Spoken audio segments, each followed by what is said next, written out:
নমস্কার বন্ধুরা, আজ ইন্দিরা ক্রিয়েশনে আমি একটা সহজ অথচ নতুন রকমের লেডিস কার্ডিগান নিয়ে এসেছি।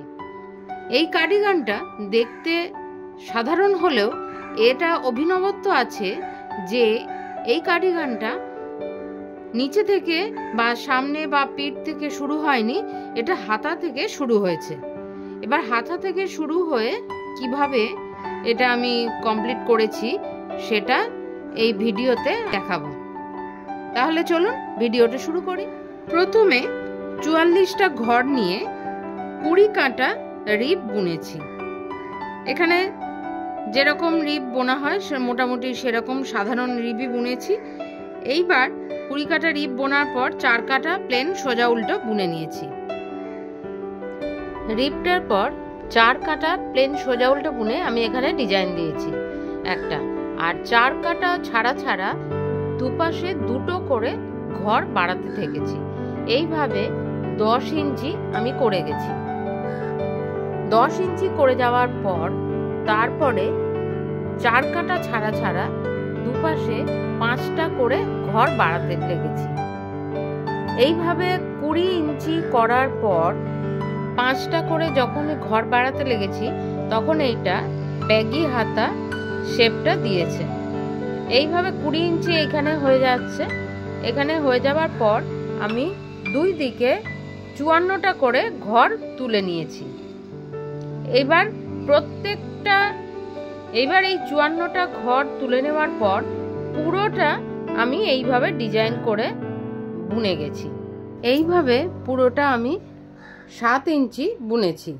7 ইঞ্চি বোনার পর প্রথম থেকে 112টা ঘর বোনার পর 5টা ঘর মেরেছি। পরপর কাটায় 5টা করে ঘর মেরেছি। টোটাল 35টা ঘর মেরেছি। এইবার হাতার মাঝ বরাবর থেকে বুকের জন্য শেপের জন্য এইটা মারা হয়েছে। আর তারপরে 35টা ঘর মারার পর যে দিকটা সামনের দিক পড়ছে সেই দিকে সব ঘরগুলো মেরে দেবো। সামনের ঘরগুলো মেরে দেওয়ার পর বাকি যে ঘরগুলো রয়ে গেল সেইগুলোকে 2.5 ইঞ্চি বুনেছি। 2.5 ইঞ্চি বোনার পর পিঠের দিকের ঘরগুলো যে রয়ে গেল সেইগুলো একটা কাঁটার মধ্যে তুলে রেখে দিয়েছি। একই রকম ভাবে আর একটা হাতাও করেছি।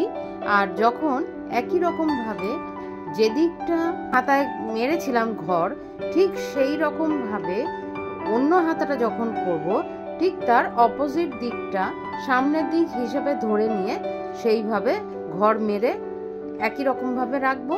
আর পিঠের দিকটা একই রকম ভাবে উল্টো দিকটা, যেমন বাঁ দিকের হাতা হলে শেষের দিকের ঘরগুলো পিঠের দিক হিসেবে রাখবো, আর ডান দিকের হাতা হলে প্রথম ডান দিকের ঘরগুলো আগের জন্য রাখবো। এইবারে যখন কমপ্লিট হয়ে যাবে অন্য হাতাটাও, তখন সেই পিঠের দিকের ঘরগুলো আগে আমি দুটো একসাথে জুড়ে নেব। কিভাবে দুটো একসাথে দুটো ঘর করে নিয়ে একসাথে জোড়া বুনব সেটাও আমি দেখিয়ে দেব। এইভাবে পুরো সোয়েটারটা আমি কমপ্লিট করব। এইভাবে বুনে নেওয়ার পর সোয়েটারটা এরকম ভাবে হবে। এই উল্টো দিকটা মাঝ বরাবর যে জোড়া হয়েছে একসাথে আমি ঘর মেরেছি সেটা সামনের দিক থেকে দেখলে তো বোঝাই যাবে না। আর এরপরে এই পুরোটা একটা রিপ বুনে এর সাথে জুড়ব। এর জন্য 210টা ঘর নিয়েছি টোটাল। একবারে এই দিক থেকে ঘুরে এসে এত দূর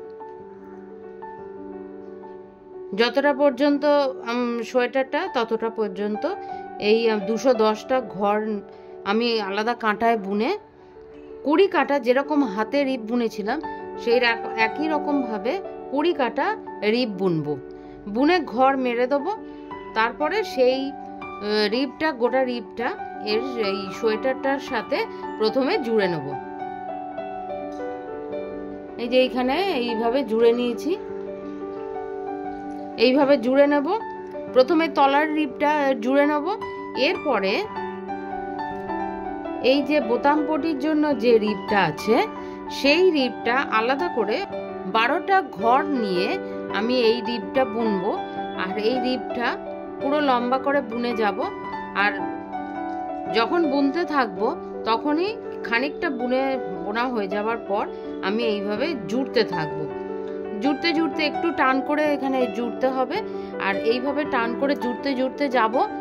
এইভাবে পুরো ঘুরে একেবারে পিছনটা ঘুরে যখন সামনে আসবে তখন মোটামুটি যেখানে আমার বুকটা পড়বে সেইখান থেকে আমি বোতাম ঘর করতে লাগবো। এইভাবে 5টা থেকে 6টা বোতামের জন্য আমি এরম ঘর করে নেব। এইগুলো ঘর করতে করতে একেবারে শেষকালে এসে এইখানে এসে এগুলো জুড়তে জুড়তে যাব। আর শেষ যতদূর লাগে ততটা করে আমি কমপ্লিট করব। এখানে আমি বলতে মিস করে গেছি যে নিচের পটিটা আটকানোর আগে হাতাটা আর সাইডটা দুটো জুড়ে নিতে হবে। আজকের ভিডিওটা এই পর্যন্তই। এরপরে আবার নতুন কোনো সোয়েটার বা নতুন কোনো এইরকম ধরনের ভিডিও নিয়ে আমি আপনাদের সামনে উপস্থিত হব। এই ভিডিওটা কেমন লাগলো অবশ্যই কমেন্ট করে আমাকে জানাবেন। আর যদি ভিডিওটা ভালো লেগে থাকে তাহলে এরকম আরও অনেক ভিডিও পাওয়ার জন্য আমার চ্যানেলটা সাবস্ক্রাইব করে আমার সাথে থাকবেন। ভালো থাকবেন, সুস্থ থাকবেন। ধন্যবাদ।